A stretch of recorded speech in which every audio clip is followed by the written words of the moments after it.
Welcome to Weekly Digest, where we highlight the works of ministers of government as they push the administration's development agenda. The Civil Aviation Training School on Friday graduated 17 individuals after their successful completion of the Aeronautical Information Management and Air Traffic Control Assistant course. Minister of Public Works Bishop Juan Edgel, while delivering the feature remarks, reassured the graduating class that the government values their contributions in keeping travelers safe. I want to say to the Civil Aviation Authority and the Civil Aviation Training School, as well as the Air Navigational Services, we must now open up training for the entire Caribbean at a cost that brings in revenue for your school. So I anticipate that we will begin to write our Caribbean partners and let them know that we are offering these courses and that their applicants in their various territories can benefit. In wake of the announcement by government of leasing the Guysuko Packaging facility at Enmore to Guysan's KB Industries to establish a modern oil field service center and manufacturing facility, workers at the plant have been assured of their employment. Minister of Agriculture Zulfikar Mustafa, accompanied by Minister of Health Dr. Frank Anthony on Friday, held a meeting with the workers to address their concerns. Minister Mustafa assured workers that they will be trained and retained by the company to work at the facility. We have had an interested investor where we have signed an agreement that they will lease this packaging plant and they will eventually make it into a modern machine shop. But I want to make it clear here that the workers who are employed will be absorbed by the new company. So your job will be secure. He also disclosed that as part of the transition, workers will be paid a 2-month bonus while the company works to transform the facility. The new oil field service center is expected to employ up to 500 persons in the coming years. And we recognize that we have a lot of people here with productive capacity that is looking for jobs. We recognize that there's a lot of unemployment in many of these areas on the East Coast. And we want to make sure that people can get jobs. So that's the whole thrust of this. Some 55 residents of Plantation Hope Estate, East Coast Demerara, will soon be receiving their titles or transport documents for lands they have been occupying for decades. Last Saturday, Minister of Housing and Water Colin Crowell led an outreach at the Hope Estate compound to commence the verification process of the lands. He told the residents that the PPPC government is committed to addressing the long-standing issue by ensuring that the occupants of those lands are given their legal documents. The minister said the land titling process will commence within the new week with no challenges or disputes. Immediately, once we can verify all information provided in terms of the persons who are occupying, and once there's non-contention of the house with which you're living, we will process your certificate of title. As I said, we have about 55 houses for which no title have been processed for the land.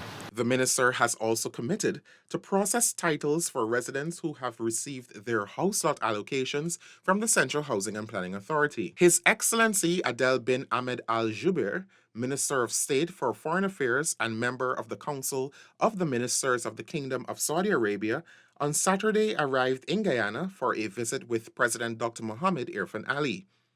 Mr. Al Jubeir and his delegation arrived at the Chedijagan International Airport earlier Saturday and were received by Minister of Foreign Affairs and International Cooperation, Hugh Todd. President Dr. Mohammed Irfan Ali then engaged the visiting Minister of State at State House during a working lunch. Present was Prime Minister Brigadier Retired Mark Phillips, Vice President Dr. Barry Jagdeo, Senior Minister in the Office of the President with Responsibility for Finance, Dr. Ashni Singh, and Minister of Foreign Affairs and International Cooperation, Hugh Todd. Over the last 18 months, Guyana and Saudi Arabia have intensified their collaboration and continue to enjoy cordial and mutually beneficial relations, and the visit of the Minister of State for Foreign Affairs will therefore serve as an impetus for the further enhancement of relations between the two countries. The Ministry of Public Works, in collaboration with the Ministry of Home Affairs, on Monday launched a 14-day investigation surrounding the Noble House seafood fishing trawler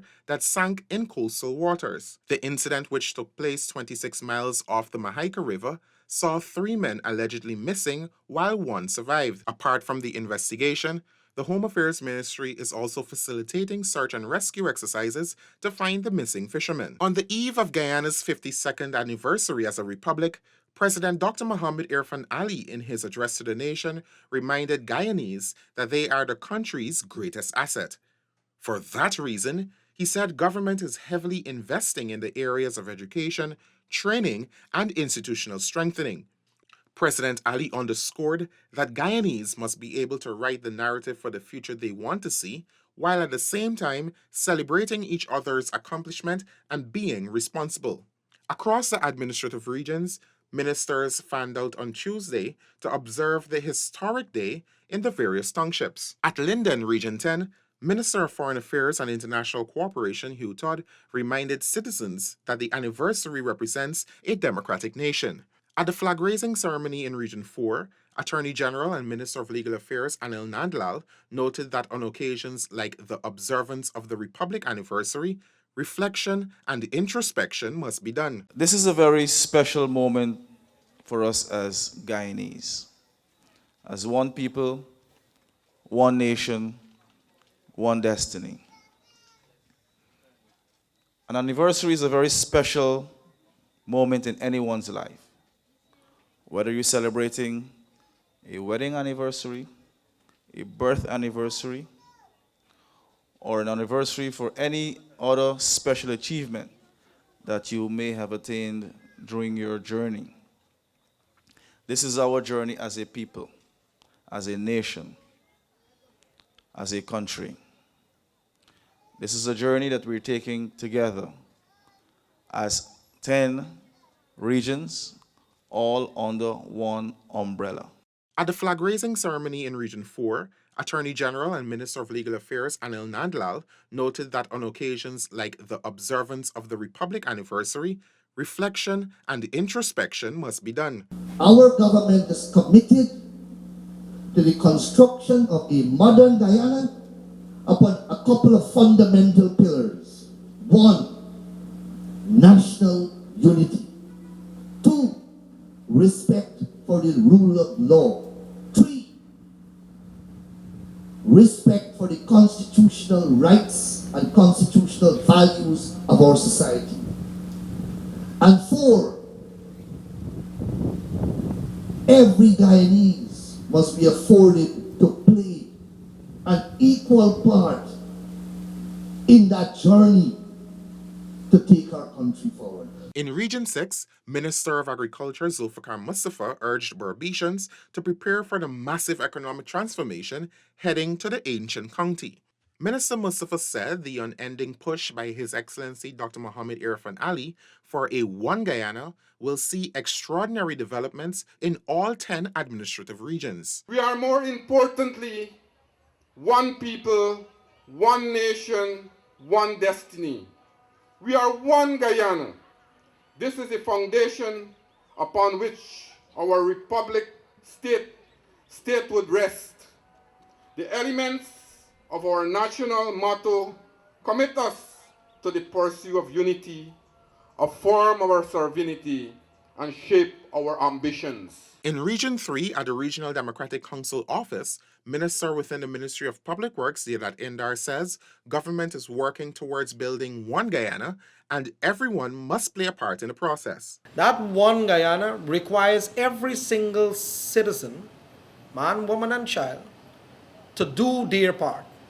If you're a child, your duty is to get an education, is to go to school, is to respect your mother and father. If you're a man and a woman, an adult, you are supposed to be a productive member of society. You're supposed to contribute to society. And that is a big circle that every single citizen of Guyana must play a part in the development of Guyana. Minister of Parliamentary Affairs and Governance and Acting Prime Minister Guysuko, in her remarks at Bartica Region 7, called on Guyanese all across the country to refrain from becoming distracted by division, noting that Guyanese must unite to create the president's vision of One Guyana, in which there are equal opportunities and equitable access to resources for all. Republic Day 2022 was celebrated under the theme, Let's Cooperate as we celebrate One Guyana. In other news this week, youths of Victory Valley, Linden can now access a state-of-the-art basketball court, which was commissioned by Minister of Foreign Affairs and International Cooperation, Hugh Todd, accompanied by CEO of gov't, Dr. Peter Ramsarup, on Tuesday. The court comes as a fulfillment of a promise made to residents during a community engagement back in August 2021. So this is for you. It's about you. It's your project. You will benefit from it. You will have to care it.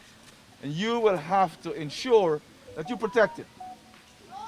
Because it's not just for you guys who are going to play now, but for my little friend here. What's your name? Shaquan will also be able to benefit from this facility. The $2.5 million state-of-the-art basketball court was brought into fruition with the collaborative efforts of Aramco Services to harness and amplify the skills of young aspiring players. With the Ministry of Education's direct attempt to get children back in school, pupils who have been continuously absent and those who missed the recently held National Grade 6 Assessment mock examination, the ministry on Friday morning continued its recovery program in the 11 education districts. Minister of Education Dr. Priya Manichand, spearheading the exercise in Essequibo Islands, West Demerara, Region 3, stated that such measures were taken to avoid Guyana becoming a learning loss and dropout statistic, one of the effects of the COVID-19 pandemic. We are certain of two things. The world's studies have said to us very clearly that the long school closure will crash education systems around the world to the point where we'll see large numbers of dropouts and large gaps and learning loss in academic work. And we are certain in Guyana that we do not have to be a statistic. We could take measures to mitigate against that kind of those harsh consequences. Minister of Home Affairs Robertson Ben is urging the Guyana Fire Service and the business community to form better partnerships in a bid to reduce incidences of fires. The minister was at the time speaking at a Fire Advisory Board outreach held at the Guyana Police Force Training Center on Friday. As we go through now, where we are, a transition to a new energized fire service, that the advice, the engagement, the facilitation, the interest even in respect of this serious national challenge otherwise is much more improved. The fire service is going through a transition. We say this for many of our disciplined services, the police, the prisons, and certainly to the fire. And the services are going through reforms. New awareness being sought, new postures being developed, and modern postures. Minister Ben also spoke about the need to train firefighters to respond to oil and gas emergency situations. The oil and gas development that is upon us, and the fact that for that development offshore, we have to have highly skilled professional fire service persons present not only in the vessels offshore, but also in relation to the developments onshore.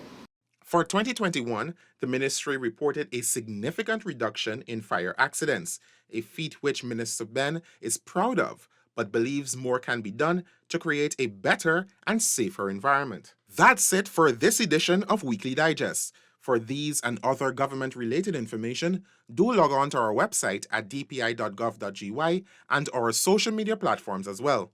Goodbye.